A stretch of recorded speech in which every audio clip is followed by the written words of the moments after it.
April 14th, 1945. 200 feet beneath the North Sea. 8 nautical miles off the coast of Peterhead, Scotland. Kapitän Leutnant Karl Adolf Schlitt sat in the cramped head of U-1206, contemplating Germany's most advanced toilet. The 27-year-old commander had been at sea for 8 days. 8 days of hunting Allied shipping that never appeared. 8 days of lurking beneath waters now dominated by enemy aircraft and radar-equipped destroyers. 8 days into what would be his first and only combat patrol. In 3 weeks, Adolf Hitler would be dead. In 24 days, Germany would surrender unconditionally. The Third Reich was dying in flames and rubble across Europe. But Karl Adolf Schlitt didn't know that yet.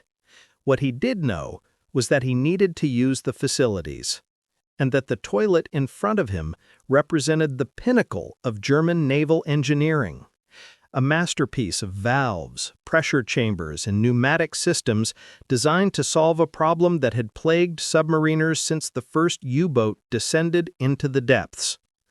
The problem was simple. How do you flush a toilet when the water pressure outside the hull could crush a man's skull like an eggshell? The solution was not simple, and in approximately 90 seconds, that solution would sink his submarine. To understand how a toilet destroyed a warship, you must first understand what it meant to be a submariner in the Second World War. The experience defied civilian comprehension.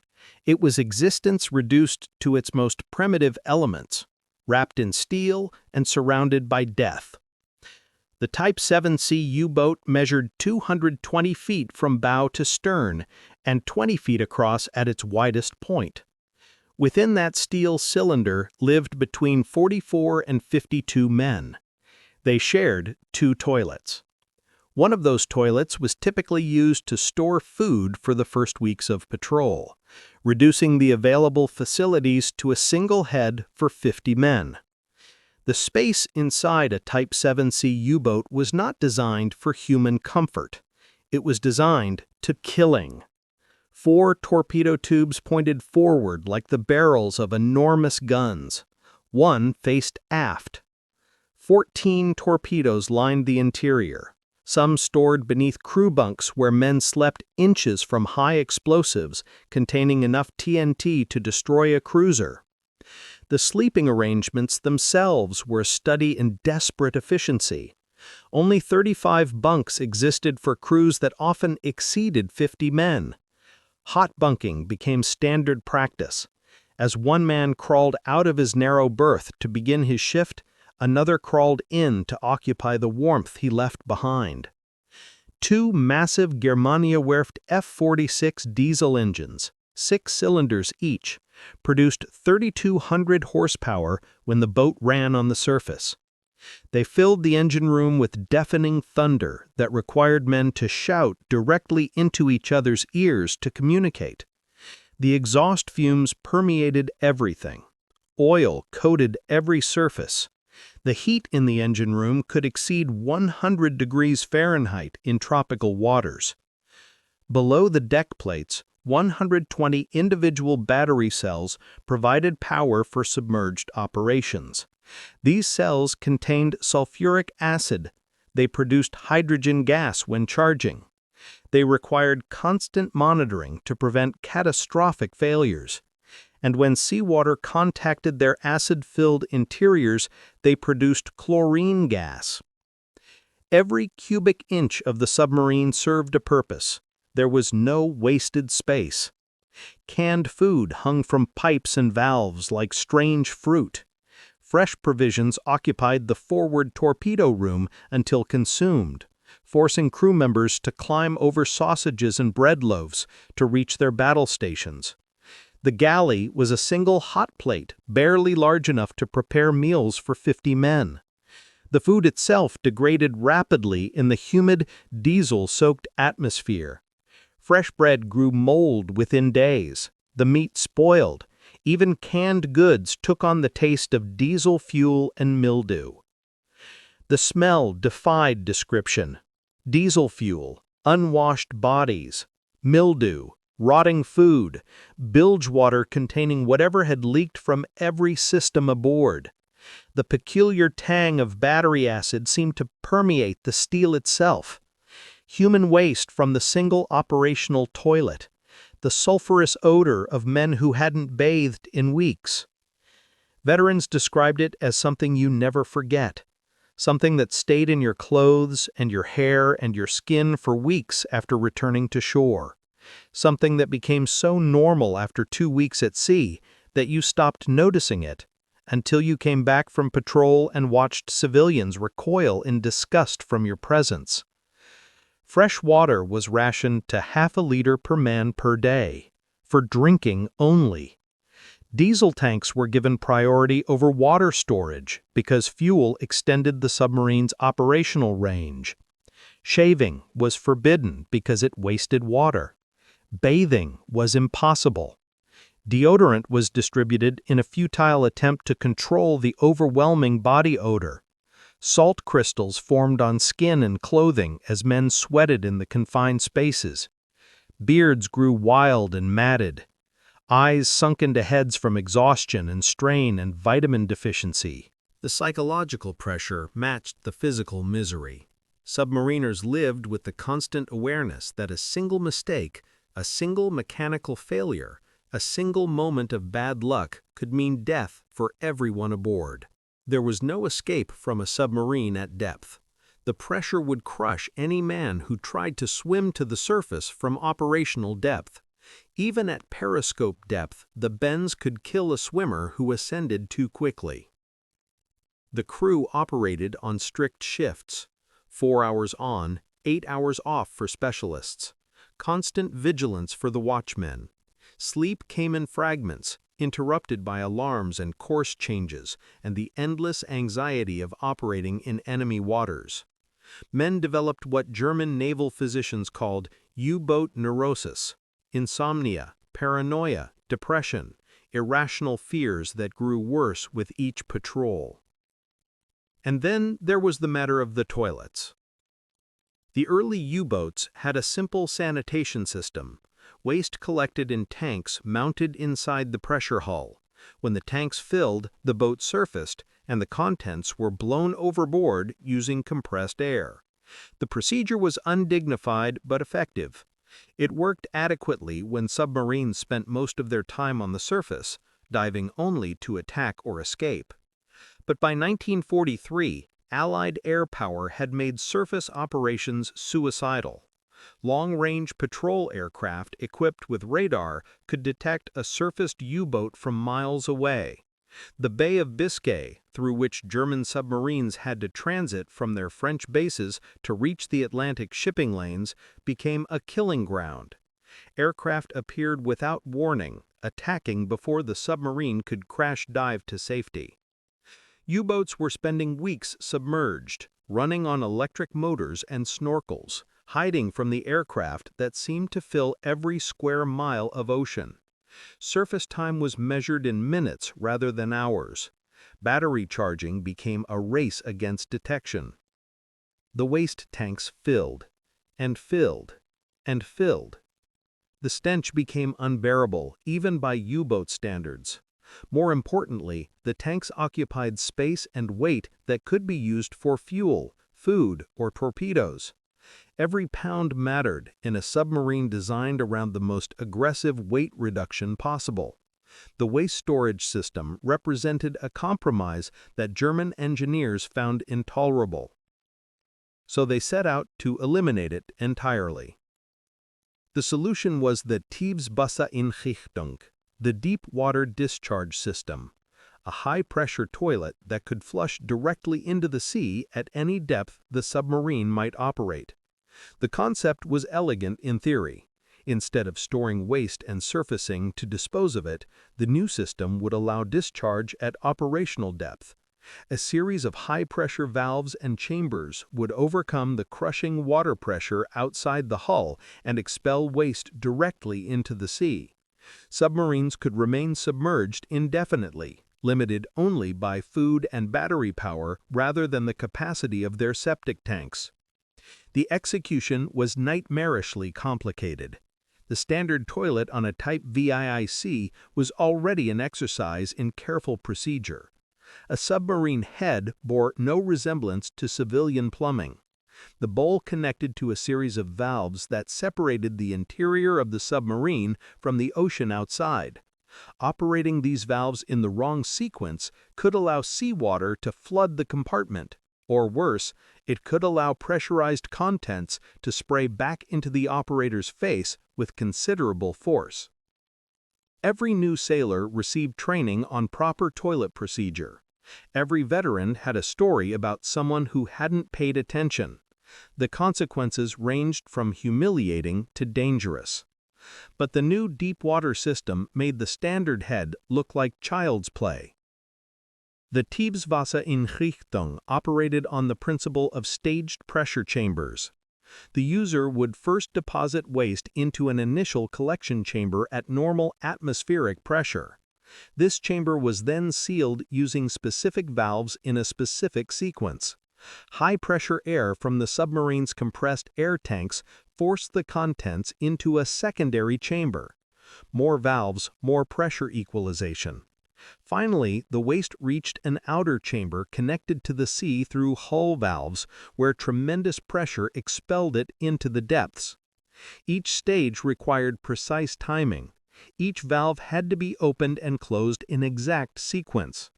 The instructions ran to multiple pages of technical documentation. Diagrams showed valve positions for different depths. Warnings explained what happened if steps were skipped or performed out of order. The consequences ranged from malfunction to flooding to catastrophic failure of the pressure hull. And because German engineers had designed the system, they had also designed the solution for operator error: a specialist, a technician trained specifically in the operation of the deep-water discharge system. Someone who would assist crew members through the procedure, ensuring each valve was properly positioned before moving to the next step. This was not a prestigious assignment. The toilet specialist received the same training as any other crew member, but with additional instruction in the complexities of the high-pressure head. His job was to guide nervous sailors through the valve sequence, to check their work, to prevent the kinds of errors that could flood a compartment or worse. He was in effect a plumber serving aboard a warship. The position generated predictable humor among the crew, but the system worked. When operated correctly by trained personnel, the deep-water toilet functioned as designed. Submarines could remain submerged indefinitely, limited only by food and battery power rather than the capacity of their septic tanks. The key phrase was, "when operated correctly." U-1206 was laid down on June 12, 1943, at the F. Schichow GmbH shipyard in Danzig. She was a Type VIIC-41, an improved variant of the most successful submarine design in history. The modifications were incremental but meaningful.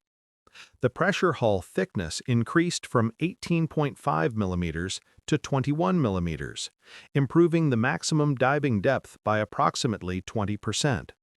The bow was extended by 13 centimeters to improve seaworthiness. Internal weight reductions allowed the additional hull strength without increasing overall displacement. The boat displaced 769 tons surfaced and 871 tons submerged. Her beam measured 20 feet 4 inches. Her height from keel to periscope reached 31 feet 6 inches. She carried 5 torpedo tubes, 4 forward and 1 aft, with 14 torpedoes aboard. Her deck armament included one 8.8 centimeter naval gun, 1.37 centimeter anti-aircraft gun, and 2 twin 2 centimeter anti-aircraft mounts. And she carried one of the new high-pressure deep-water toilet systems. The submarine was commissioned on March 16, 1944, under the command of Oberleutnant Sorsay Gunther Fritze. She spent the following months in training exercises with the 8th U-boat flotilla, working up her crew in the relatively safe waters of the Baltic Sea. The men learned their boat's quirks and capabilities. They practiced torpedo attacks against target ships. They drilled emergency procedures until the responses became automatic. In July 1944, command passed to Kapitänleutnant Karl Adolf Schlitt. Schlitt was born in 1918 in Kiel, the heart of Germany's naval establishment. He had entered the Kriegsmarine in 1937 and transferred to the U-boat arm in 1940.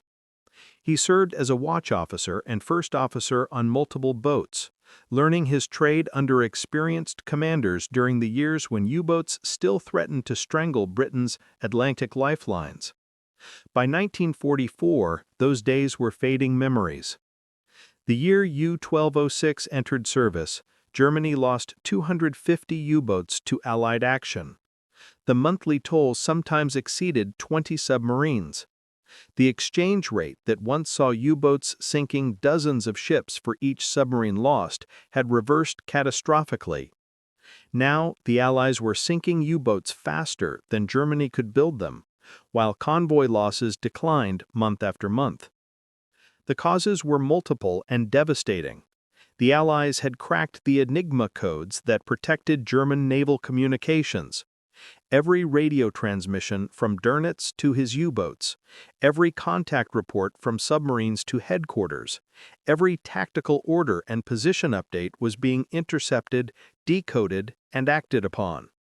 Convoys were routed around Wolfpack positions. Hunter-killer groups were vectored directly onto submarine patrol lines. Radar-equipped aircraft hunted submarines across the open ocean. The Lee light, a powerful searchlight mounted beneath patrol aircraft, turned night attacks into suicide missions. Hunter-killer groups with escort carriers and destroyers systematically destroyed boats that surfaced to charge batteries. The mid-Atlantic gap that had once provided sanctuary from land-based aircraft had been closed by very long-range Liberator bombers and escort carriers accompanying the convoys themselves. The U-boat service had become a death sentence. Of the 40,000 men who served on German submarines during the war, 30,000 would die, a casualty rate of 75%, the highest of any military branch in any nation during the entire conflict, higher than the German infantry divisions bleeding out on the Eastern Front, higher than the bomber crews of any nation, higher than any other military occupation in recorded history. Crews knew the statistics. They calculated their own odds. They wrote final letters to wives and girlfriends before departing on patrol, understanding that the envelopes might be their last communication with loved ones. They sailed anyway, because orders were orders, because their comrades were dying and someone had to continue the fight, because surrender was not something German military culture contemplated. U-1206 spent nearly a year in training and workup exercises after Schlitt assumed command. She was fitted with a snorkel, the breathing apparatus that allowed diesel engines to operate while submerged. She received her distinctive emblem, a white stork on a black shield with green beak and legs. She conducted trials and exercises until declared ready for combat operations. On March 28, 1945, she departed Kiel for a brief training patrol in the North Sea, returning on March 30th. On April 2nd, she sailed from Horten, naval base, for a one-day patrol. The crew filed what many feared would be their last letters home. On April 6, 1945, U-1206 departed Kristiansand, Norway, on her first war patrol. The mission was to patrol the approaches to the Scottish coast, interdicting Allied shipping in the North Sea. It was a dangerous assignment in waters that had become an Allied stronghold. Aircraft from Scotland maintained constant patrols. Royal Navy destroyers and frigates swept the approaches. The chances of finding unescorted targets were slim. The chances of being found and destroyed were excellent. Schlitt knew this. His crew knew this. 46 men sailed aboard U-1206 that day, understanding that the statistics heavily favored their destruction. They went anyway because there was nothing else to do. The war was lost. Everyone knew it. But the fighting continued because fighting was what they had been trained to do. For 8 days, U-1206 crept through hostile waters. The routine was monotonous and terrifying in equal measure. Run submerged during daylight hours, creeping along at 3 or 4 knots to conserve battery tower. The electric motors hummed quietly. The hydrophone operator listened for the distinctive sounds of approaching ships, the thrash of propellers, the ping of active sonar searching for them. Surface at night to charge batteries and ventilate the boat, always scanning the darkness for the glint of aircraft or the silhouette of destroyers. The diesel engines roared to life, pumping air through the fetid interior, charging the batteries that would sustain the next day's submerged operations. Men who had been breathing recycled air for 16 hours gasped at the relative freshness of the nighttime sea breeze. Dive at the first hint of danger. Crash dive if aircraft appeared. Rig for silent running if destroyers came hunting. Wait. Listen. Pray. They found nothing to attack. The convoy routes had shifted. Allied intelligence, fed by decrypted Enigma traffic, knew exactly where U-1206 was operating. Shipping was diverted around her patrol area. The submarine hunted an empty ocean while the war she was supposed to fight happened somewhere else entirely. By April 14th, the crew was exhausted and frustrated. 8 days of maximum alert with nothing to show for it. 8 days of fear and tedium in equal measure. 8 days of breathing recycled air that tasted of oil and sweat and desperation. 8 days of cold food and cramped bunks, and the constant anxiety of operating in waters where death could come at any moment from any direction. The submarine was at a depth of approximately 200 feet, deep enough to hide from most detection equipment. Deep enough that the water pressure outside the hull reached 6 atmospheres. Deep enough that the new high-pressure toilet system was essential for sanitation. At this depth, the old-style waste tanks could not handle the pressure differential required for discharge. The sophisticated valve arrangement of the Tiefwasseranrichtung was the only way to flush the head without surfacing. Kapitänleutnant Schlitt needed to use the facilities. What happened next has been reconstructed from survivor testimony, naval records, and post-war interviews. The exact sequence remains somewhat unclear, obscured by the chaos of the event and the decades that have passed since. Multiple versions of the story exist, differing in details but agreeing on the essential catastrophe. According to the most widely accepted account, Schlitt entered the toilet compartment and attempted to operate the high-pressure system himself. As a U-boat commander, he had trained on every system aboard his vessel. He understood the theory behind the Tiefwasseranrichtung. He knew the valve sequence required for safe operation. But knowing something in theory and executing it under pressure are different things entirely. The procedure was complex. The depth was significant. The valves had to be operated in precise sequence, each step confirmed before proceeding to the next. One account suggests Schlitt became confused partway through the procedure. Another suggests he skipped a step or misread a valve position indicator. Whatever the specific error, the commander found himself unable to complete the flushing operation safely. Waste and water began backing up. The system was in an unstable state, neither properly sealed nor properly discharged. Schlitt summoned the toilet specialist. The enlisted man assigned to operate the high-pressure head arrived to find a situation requiring immediate correction. The commander explained what he had done. The specialist assessed the valve positions. In the cramped compartment, with the pressure indicators showing a dangerous condition, he made his determination of what needed to happen. He opened the wrong valve. The accounts differ on whether this was a miscommunication between the captain and the specialist, a misunderstanding of the current valve configuration, or simple human error under stress. What is certain is that the action intended to remedy the situation made it catastrophically worse. Seawater began flooding into the submarine. The physics of the disaster were merciless and immediate. At 200 feet of depth, every square inch of the submarine's hull resisted 60 pounds of water pressure. The high-pressure toilet system was designed to operate against this force through a careful sequence of valve operations that maintained seal integrity while allowing discharge. With the valves in the wrong configuration, that seal was broken. Seawater at 60 pounds per square inch doesn't trickle. It explodes into any opening with fire hose force. The toilet compartment began filling immediately. The flood alarms sounded throughout the submarine. Crew members rushed from their stations towards the source of the flooding. But the design of U-1206 created a secondary catastrophe that would prove fatal. The toilet was located directly above the submarine's main battery compartment. The batteries that powered the submarine's electric motors consisted of over 100 individual lead-acid cells arranged in series beneath the crew compartments.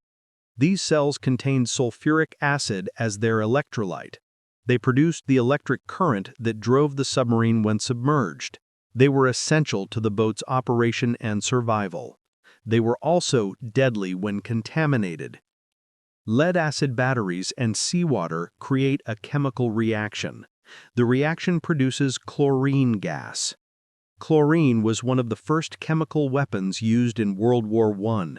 German troops had released it against French and British positions at Ypres in 1915, watching enemy soldiers choke and die as the yellow-green cloud rolled across no man's land.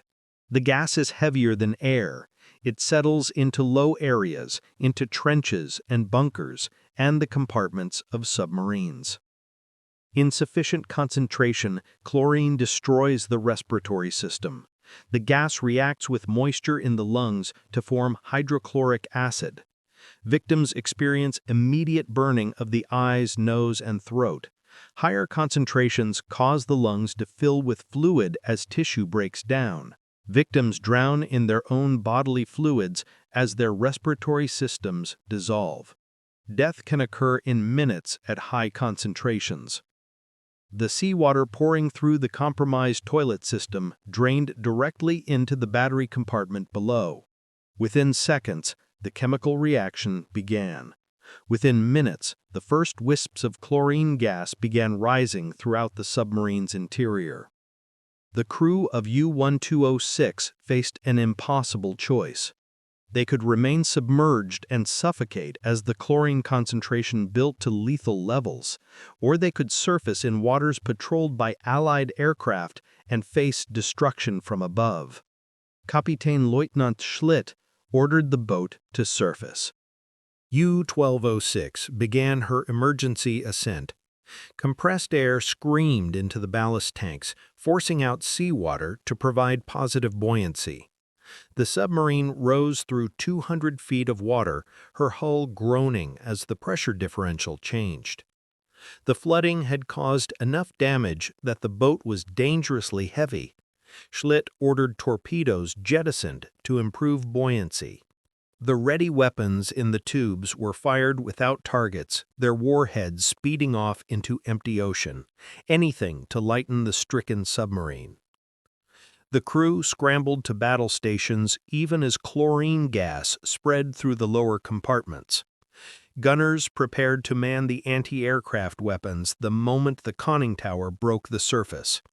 Lookouts readied themselves to scan for threats in every direction. The submarine emerged into a gray North Sea afternoon. They had surfaced in the worst possible location, close enough to the Scottish coast for aircraft to respond quickly, far enough from any German base that escape was impossible, visible to any patrol vessel or reconnaissance aircraft within miles. The diesel engines were started. Ventilation fans attempted to clear the chlorine from the boat's interior. Men who had been breathing the toxic gas coughed and gasped as relatively fresh air entered the compartments. Damage control parties assessed the flooding. The situation was hopeless. The seawater had contaminated the batteries beyond repair. Without batteries, the submarine could not dive. Without the ability to dive, the submarine was a surface target in hostile waters. The chlorine gas had spread throughout the lower compartments, forcing crew members to evacuate sections of the boat. Several men had already collapsed from exposure. And then the aircraft appeared.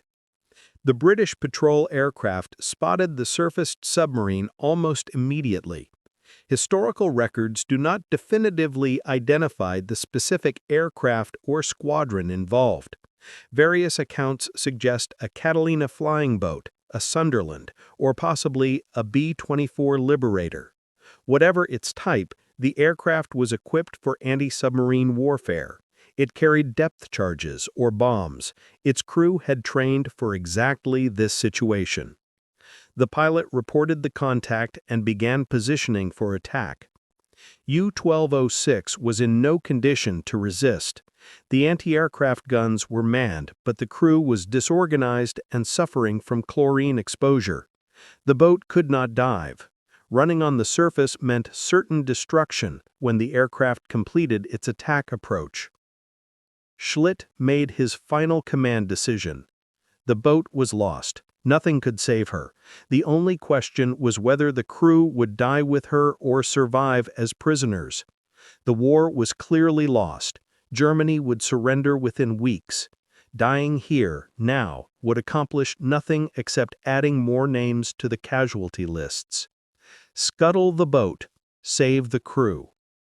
The order went out. Seacocks were opened, allowing the sea to flood the remaining compartments. Secret equipment was destroyed to prevent capture by the British.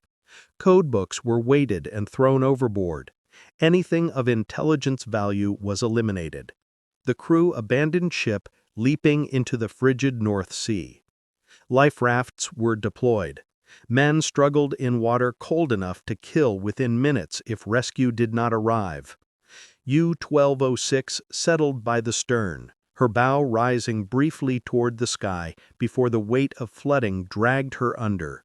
She rolled over and slipped beneath the waves, taking her secrets and her sophisticated toilet to the bottom. 3 men went down with her. Crew members who had either succumbed to chlorine gas or been trapped below during the final flooding. A 4th crew member had died the previous day from an unrelated illness. The survivors clung to their life rafts in the cold water, watching British vessels approach to collect them. 2 Royal Navy trawlers, HMT Nodzu and HMT Ligny, responded to the aircraft's contact report. They arrived to witness U-1206's final moments, watching the submarine roll over and sink. The Nodzu recovered 23 men from 2 rafts and transported them to Aberdeen, where they were taken into military custody. A 3rd raft containing 14 men was discovered by the Reaper, a lobster boat out of Peterhead, skippered by Alec John Stephen. The Scottish fishermen, enemies of the German submariners by any measure of war, pulled the freezing Germans from the water and brought them to shore. A 4th raft with 6 men washed ashore some 10 miles south near an area locally known as Guyt. The survivors somehow scaled a 200-foot cliff face to reach the top, where they were spotted by a local boy named Sandy Bain.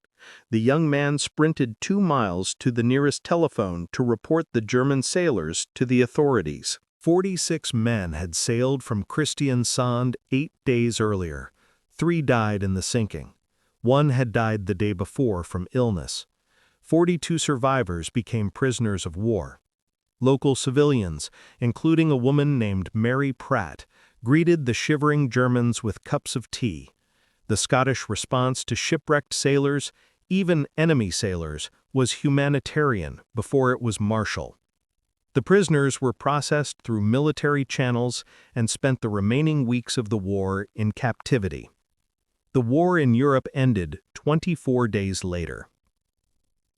The story of U-1206 spread through military channels and eventually into popular knowledge as one of the strange footnotes of World War II. The submarine sank due to its own toilet. The high-tech system was too complicated to operate safely.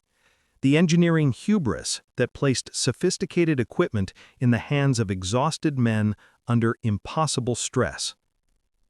In the decades after the war, the incident became a source of dark humor.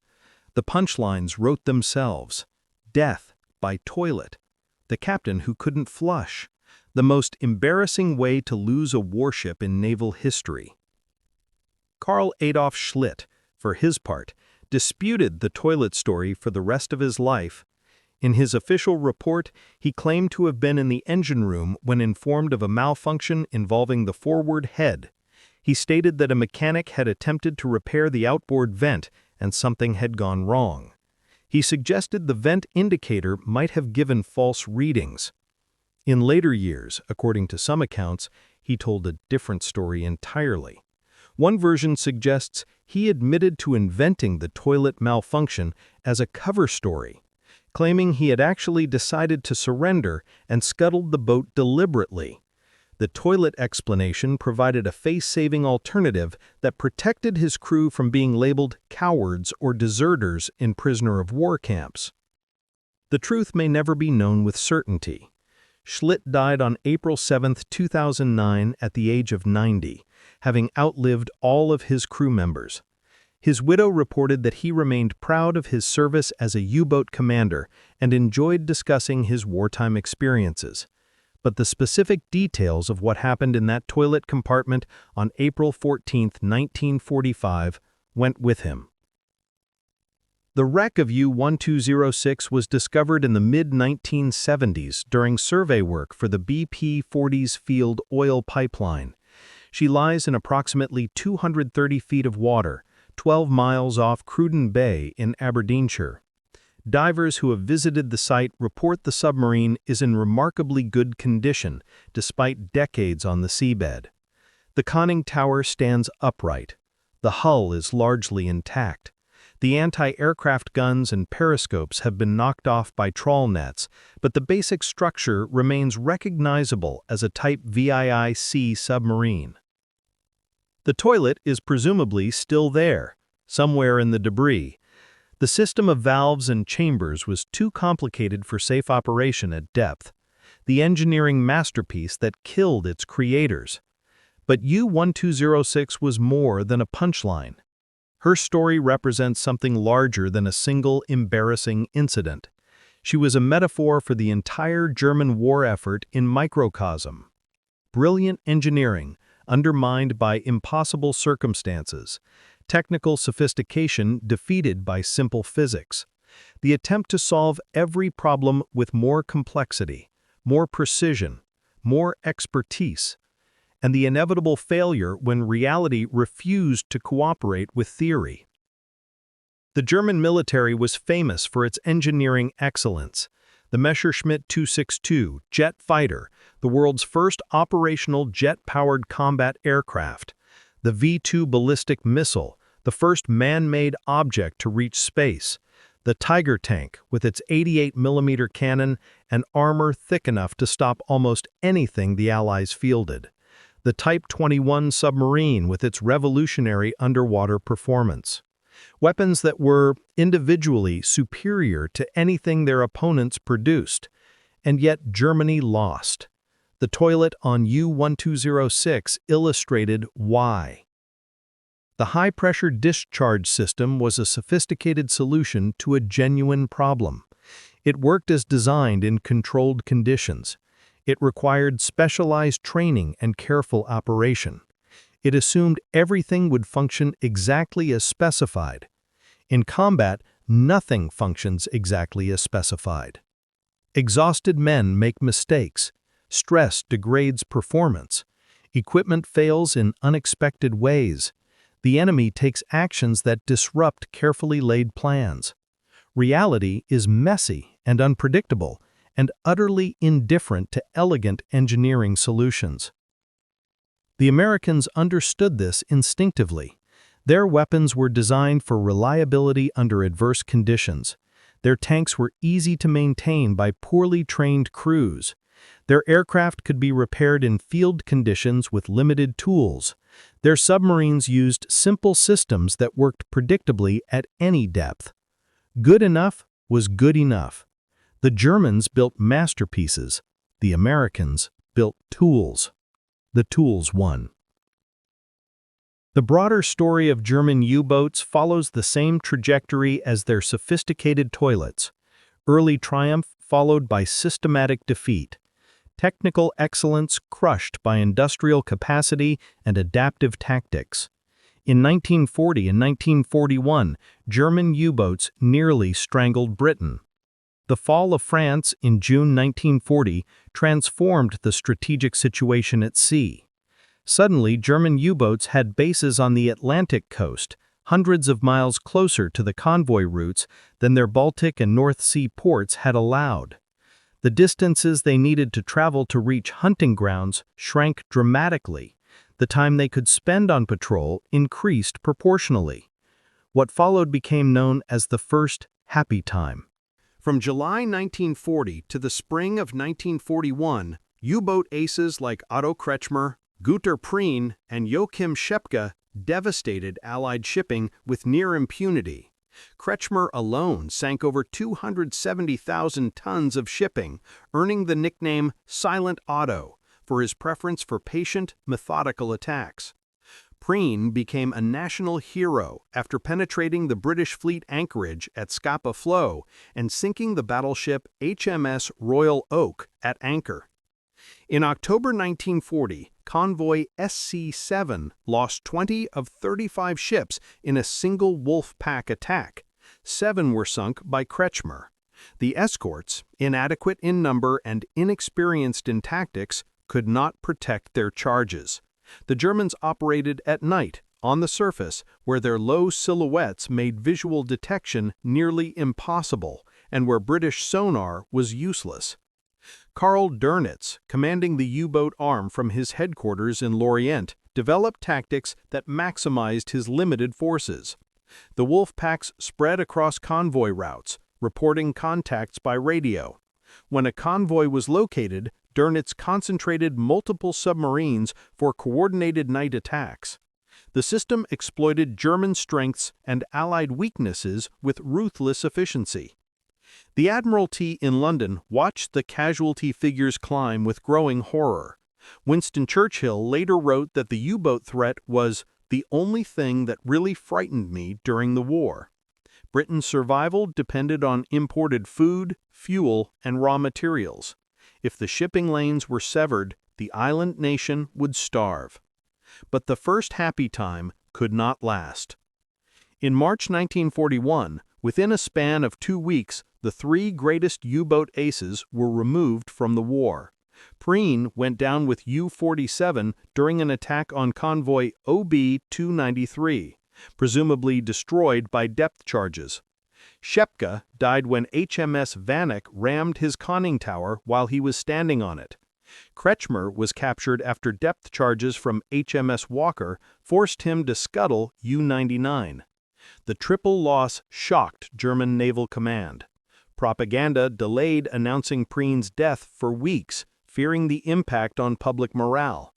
The U-boat arm had lost its most experienced commanders, men who had written the tactical doctrine that other captains tried to emulate. More importantly, the Allies were learning. The turning point came in May 1943, Black May, as the Germans called it afterwards. By that spring, the Battle of the Atlantic had reached its crisis. March 1943 saw the largest convoy battle of the war when convoy HX-229/SC-122 lost over 20 ships to Wolfpack attacks. Allied losses for the month totaled 120 ships, displacing 693,000 tons. The official Royal Navy historian later concluded that the Germans never came so near to disrupting communications between the New World and the Old as in the first 20 days of March 1943. But the Allies had been preparing countermeasures that would transform the campaign. Very long-range Liberator bombers, modified to carry maximum fuel at the expense of other equipment, began patrolling the mid-Atlantic gap where convoys had previously sailed without air cover. Escort carriers, small aircraft carriers converted from merchant hulls, accompanied convoys across the ocean, providing continuous air protection. Hunter-killer groups roamed aggressively, seeking out U-boats rather than waiting for them to attack. High-frequency direction-finding equipment, known as HFDUF, allowed escort commanders to locate submarines by their radio transmissions. Improved radar could detect a submarine's conning tower at night. Centimetric radar, operating on wavelengths the Germans couldn't detect or jam, made surfacing submarines nearly impossible. And crucially, the code breakers at Bletchley Park had achieved consistent penetration of German naval enigma. The intelligence product, designated Ultra, allowed the Admiralty to route convoys around Wolfpack positions. U-boats waited on patrol lines that convoys never crossed. The submarines that found targets often discovered hunter-killer groups vectored directly onto their positions. In May 1943, the cumulative effect of these improvements became catastrophic for Germany. 43 U-boats were destroyed that month. 43 submarines, with their experienced crews, their torpedoes, their years of accumulated training and tactical knowledge, gone in 31 days. The loss rate exceeded 25% of boats at sea. No military force could sustain such casualties and continue operations. On May 24, 1943, Admiral Dönitz made the decision he had hoped to avoid. He ordered the Wolfpacks withdrawn from the North Atlantic. The convoys would sail without systematic opposition for the first time since 1940. The Battle of the Atlantic was not over. Dönitz would attempt comebacks with new technology, new tactics, and new submarines, but the initiative had passed permanently to the Allies. The U-boat arm would never again threaten to sever Britain's lifelines. The statistics tell the story in brutal clarity. In 1940, Germany lost 24 U-boats. They sank 471 Allied ships, totaling 2.4 million tons. In 1941, Germany lost 35 U-boats. They sank 432 ships, totaling 2.2 million tons. In 1942, Germany lost 86 U-boats. They sank 1,159 ships, totaling over 6 million tons. This was the peak of German success, the second happy time, when U-boats hunted virtually unopposed along the American coast. In 1943, Germany lost 244 U-boats. They sank 463 ships. The exchange rate had reversed. In 1944, Germany lost 250 U-boats. They sank 132 ships. The ratio now exceeded 2 submarines lost for every merchant vessel destroyed. In 1945, in the final 4 months of the war, Germany lost 151 U-boats. They sank 45 ships. U-1206 was one of the 151. The German response to Allied countermeasures followed a predictable pattern: more technology, more complexity, more engineering solutions to tactical problems that were fundamentally strategic in nature. The snorkel allowed submarines to run their diesel engines while remaining submerged, drawing air through a tube that barely broke the surface. This extended submerged endurance enormously and reduced the vulnerability of battery charging operations. But the snorkel created its own problems. The head valve that prevented water from entering the air intake would close automatically when waves washed over it. This instantly starved the diesel engines of air.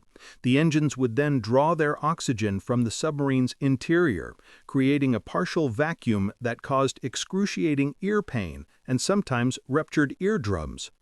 Men suffered nosebleeds and headaches. The pressure changes could knock sailors unconscious. The acoustic torpedo could home in on the sound of a ship's propellers, theoretically requiring less precise targeting than conventional weapons.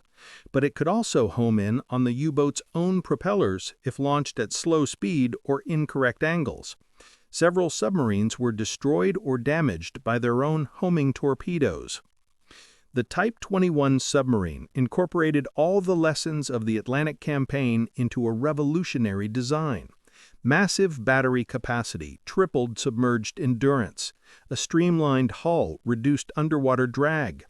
Improved fire control allowed attacks from periscope depth without surfacing. On paper, the Type 21 could have extended the U-boat war significantly.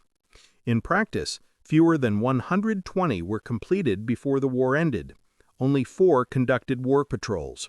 None sank any Allied ships. The revolutionary submarines required extensive crew training that there was no time to provide. They demanded maintenance facilities that Allied bombing had destroyed. They arrived too late to matter. And the deep-water toilet system allowed waste disposal at operational depth, until operator error turned it into a flooding valve that destroyed the submarine it was meant to serve. Each solution created new problems. Each new problem demanded another engineering solution.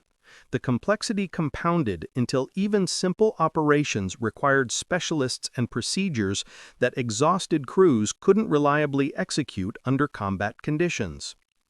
The men who served on U-boats were not statistics. They were young, mostly in their early 20s, some still teenagers. They came from every region of Germany, from fishing villages on the Baltic coast to industrial cities in the Ruhr. Some were dedicated National Socialists who believed they were fighting for a righteous cause. Others were conscripts who simply followed orders because the alternative was prison or worse. Most were somewhere between these extremes, ordinary men caught in extraordinary circumstances. They lived in conditions that would be considered torture by any peacetime standard. Weeks without sunlight, weeks without fresh air, the constant pressure of knowing that a single mistake, a single mechanical failure, a single moment of bad luck could mean death for everyone aboard. The escape procedures from a stricken submarine were theoretical at best. If a U-boat was caught at operational depth, there was no escape. The pressure would crush any man who tried to swim to the surface. The Type 7C had an operational depth of around 230 meters, over 750 feet. No human being could survive an unassisted ascent from such depths. Even at shallower depths, escape was problematic. The bends, the agonizing condition caused by nitrogen bubbles forming in the blood during rapid ascent, could cripple or kill survivors who reached the surface. Burst lungs from expanding air were common. Ruptured eardrums from pressure changes, hypothermia from cold water, drowning from exhaustion. Of the approximately 40,000 men who served in German submarines during the war, roughly 30,000 died. The casualty rate of 75% exceeded any other military branch in any nation. U-boat service was, statistically, a death sentence. The crews knew the odds. They calculated their chances with grim precision. They understood that each patrol might be their last. They wrote final letters to wives and girlfriends before departing, letters that would be delivered only if the boat failed to return. They sailed anyway. Oberleutnant Herbert Werner, who survived multiple U-boat patrols and lived to write about his experiences after the war, described the mentality that kept men returning to sea despite the statistics. We were submariners. That was our identity, our purpose, our reason for existence. The boat was our world. The crew was our family. We could not abandon our comrades. We could not show fear when others depended on us. We could only do our duty and hope that somehow, this time, we would be among the ones who returned. The odds meant nothing when you were at sea. Statistics were abstractions. What mattered was the man beside you, the sound of the engines, the readings on the depth gauge. You didn't think about the percentages. You thought about the next watch, the next meal, the next alarm. You lived in the moment because the moment was all you had. The final months of the U-boat war were an exercise in futility conducted by men who knew they were doomed. By January 1945, Germany was collapsing. The Allies had liberated France and Belgium. The Soviet army was driving toward Berlin from the east. Allied bombers had reduced German cities to rubble. The resources that might have sustained the submarine campaign were being diverted to desperate defensive battles on land. Fuel shortages grounded aircraft and tanks. Training programs were curtailed because there was no fuel for practice flights or exercises. New crews arrived at operational boats with minimal experience, sometimes fewer than 50 hours of total training time. The veteran commanders who had survived the early years of the war were dead, captured, or assigned to shore duties. Yet Dönitz kept sending boats to sea. The new submarine types were supposed to restore German fortunes: the Type 21, with its revolutionary underwater performance; the Type 23, a small coastal submarine designed for operations in shallow waters where larger boats couldn't go. These weapons might have extended the war if they had arrived 2 years earlier. They arrived too late. The Type 21 required months of crew training to operate effectively. The Type 23 had limited range and torpedo capacity. Neither could change the fundamental equation that saw Allied production overwhelming German destruction. U-1206 was not one of the revolutionary new types. She was a Type VIIC/41, an improved version of a design that had been rendered obsolete by Allied countermeasures 2 years earlier. Her sophisticated toilet system was a small upgrade to a fundamentally outdated platform. She was sent to sea not because anyone believed she could change the outcome of the war, but because the alternative was surrender. And surrender was not something the German military contemplated until it was forced upon them. The war ended on May 8, 1945. Admiral Dönitz, who had briefly served as Hitler's successor following the dictator's suicide, negotiated the unconditional surrender. Surviving U-boats received orders to surface, fly black flags, and proceed to designated Allied ports. Some commanders chose to scuttle their boats rather than hand them over to the enemy. Operation Regenbogen saw over 200 submarines destroyed by their own crews in the final days. Others obeyed the surrender order and delivered their boats intact. The captured submarines were distributed among the victorious powers for study and eventual disposal.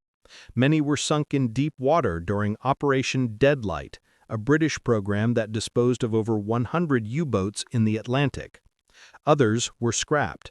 A handful were preserved as memorials or museum exhibits. Dönitz himself was tried at Nuremberg for war crimes, specifically for ordering unrestricted submarine warfare against merchant shipping. He was convicted and sentenced to 10 years imprisonment, serving his full sentence. He died in 1980, having outlived most of his critics and having never expressed remorse for the campaign he directed. The U-boat veterans who survived the war scattered to civilian lives. Some wrote memoirs, others preferred silence.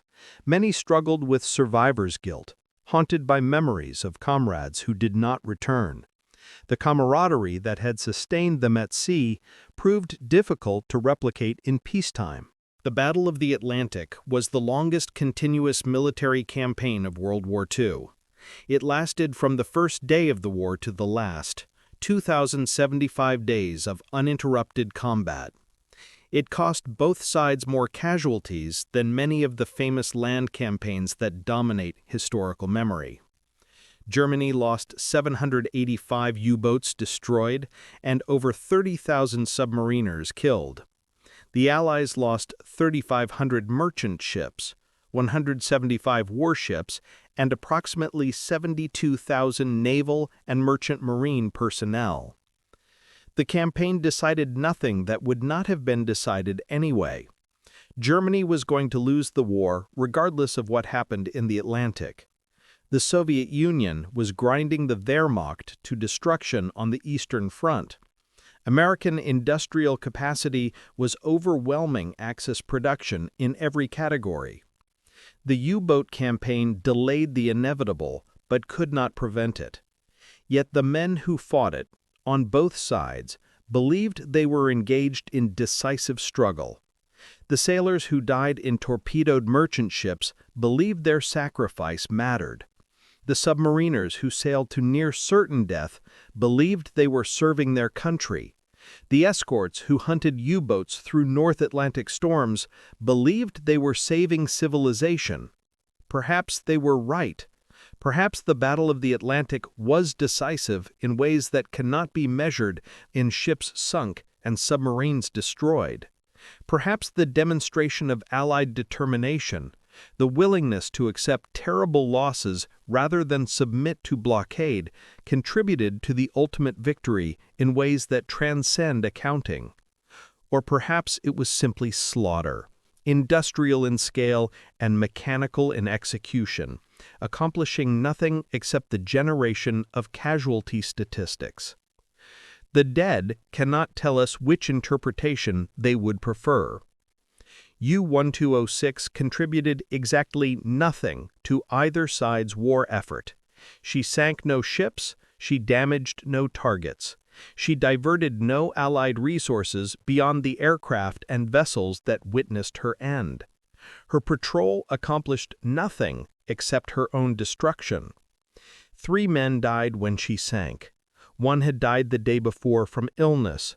4 more died in the water before rescue arrived.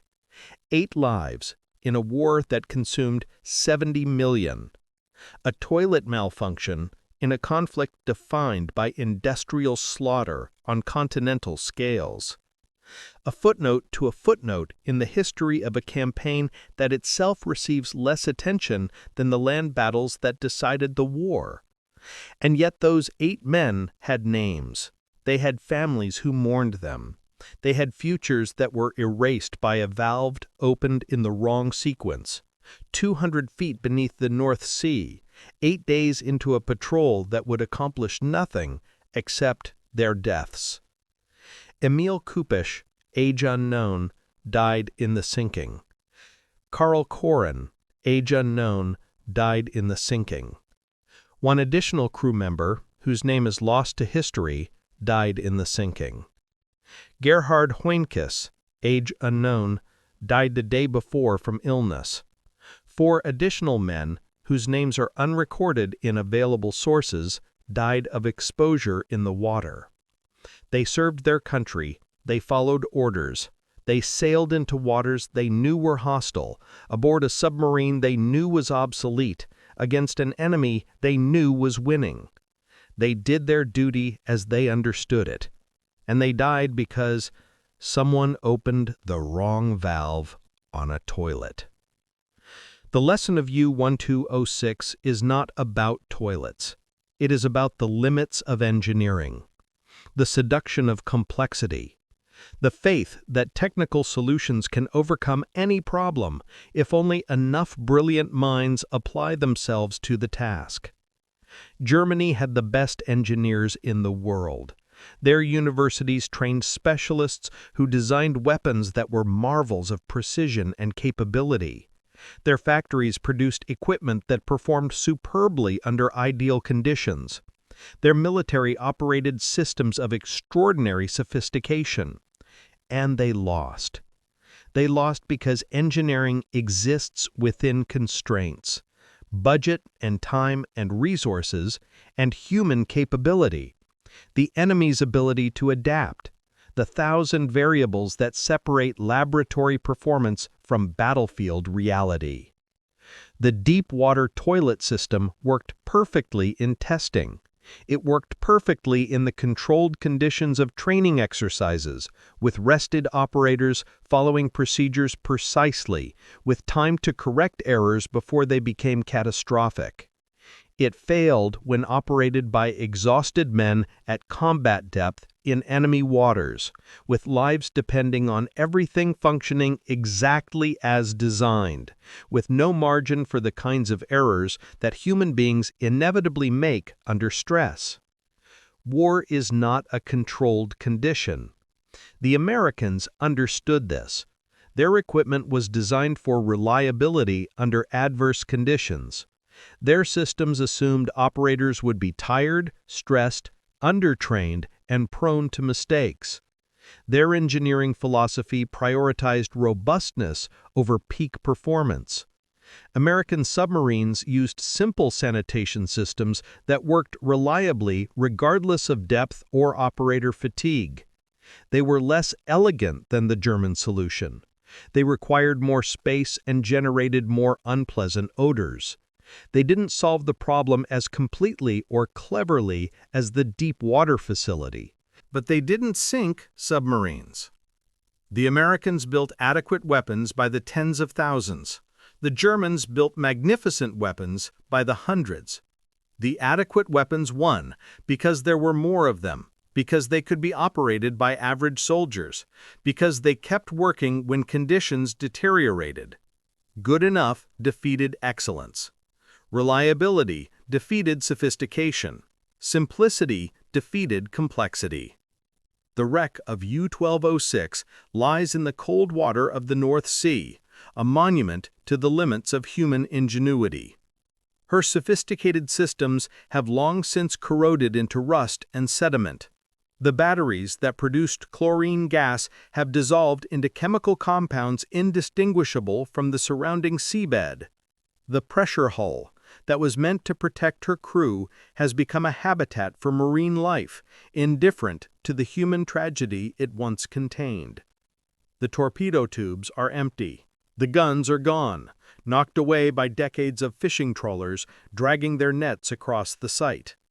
The conning tower stands upright, a steel finger pointing toward a surface the submarine will never reach again. And somewhere in that wreckage, the toilet remains. The valves that failed, the chambers that flooded, the engineering masterpiece that killed its creators. No memorial marks the spot. No plaques commemorate the men who died. They were enemies, after all, U-boat sailors who had set out to sink Allied ships and kill Allied sailors. Their deaths were, in the cold calculus of war, a positive outcome for the nations they had attacked. But they were also young men far from home, following orders they hadn't chosen, serving a cause they may or may not have believed in, dying in a war they hadn't started and couldn't end. Their families received official notification through military channels. Their names appear on casualty lists maintained by naval archives. They are remembered, if at all, as cautionary tales about the dangers of complicated plumbing. The broader story of the U-boat war ended in similar anonymity. Of the roughly 40,000 men who served, 30,000 died. Their average age at death was 23. They left behind parents who outlived them, wives who became widows, children who grew up without fathers. They believed they were serving their country. They believed their sacrifices mattered. They believed the war they were fighting had meaning beyond the daily struggle for survival. Perhaps they were right. Perhaps their service, however futile in retrospect, demonstrated something important about human courage and dedication. Perhaps the willingness to sail into near certain death, patrol after patrol, year after year, represents something admirable even in a cause that was morally compromised. Or perhaps it was simply a waste. Young lives fed into a machine that consumed them without purpose, generating nothing but statistics and grief. The dead cannot tell us what they believed. They cannot explain whether they found meaning in their service or whether they recognized the futility of their situation. They cannot describe what they felt in those final moments as the chlorine rose and the orders came to surface and the cold water of the North Sea closed over their heads. They are gone. Only the wreckage remains. On April 14, 2025, the 80th anniversary of the sinking of U-1206, the North Sea will be as cold and gray as it was in 1945. Ships will pass over the gravesite without knowing what lies below. Fishermen will cast their nets, perhaps snagging on steel that once carried 50 men to war. The tides will continue their eternal rhythm, indifferent to human memory. 8 decades of peace in Western Europe. 8 decades of former enemies becoming allies. 8 decades of the generation that fought the war are passing into history, taking their memories with them. The veterans are gone now. Karl Adolf Schlitt died in 2009. The crew members who survived the sinking have all passed. The British sailors who rescued them, the Scottish fishermen who pulled them from the water, the civilians who offered them tea, all have followed their former enemies into whatever lies beyond. Only the stories remain, and the wreckage, and the questions that can never be answered. Was the toilet story true? Or was it a cover invented by a captain who chose to surrender rather than fight to the death? Did the valve actually fail, or did someone open it deliberately? Was it a mechanical error or a human choice that sent U-1206 to the bottom? The answers lie with men who took them to their graves. What remains is simpler and more universal. A submarine sank. Men died. A war ground toward its inevitable conclusion. And somewhere in the cold depths of the North Sea, the most complicated toilet ever installed on a warship sits in eternal darkness, a monument to the proposition that cleverness is not the same as wisdom. The Germans built the finest submarines in the world. They engineered solutions to every problem their designers could imagine. They created weapons of extraordinary sophistication and capability. And they lost. They lost to nations that built adequate submarines in overwhelming numbers. They lost to enemies who designed simple systems that worked reliably. They lost to opponents who understood that in war, good enough is often better than perfect. U-1206 was sunk by her own toilet. The metaphor could not be more precise if it had been invented by a novelist. German engineering at its finest, German complexity at its most characteristic, German faith in technical solutions applied to a problem that had simpler, more reliable answers. The toilet worked exactly as designed, right up until the moment it didn't. And when it didn't, it killed the men it was supposed to serve. The North Sea keeps its secrets. The wreck of U-1206 lies undisturbed, too deep for casual diving, too obscure for salvage, too forgotten for memorial. But the lesson remains, written in rust and sediment 200 feet below the surface. Complexity is not strength. Sophistication is not reliability. The best solution is not always the cleverest one. Sometimes the answer to a problem is simpler than engineers want to admit. Sometimes good enough really is good enough. Sometimes the highest technology is not the answer, but the problem.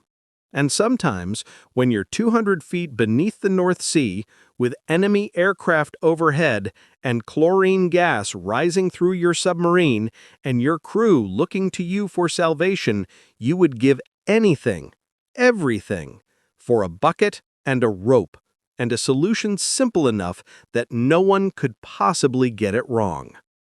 The men of U-1206 never got that chance. They had the finest submarine toilet ever designed. It worked perfectly.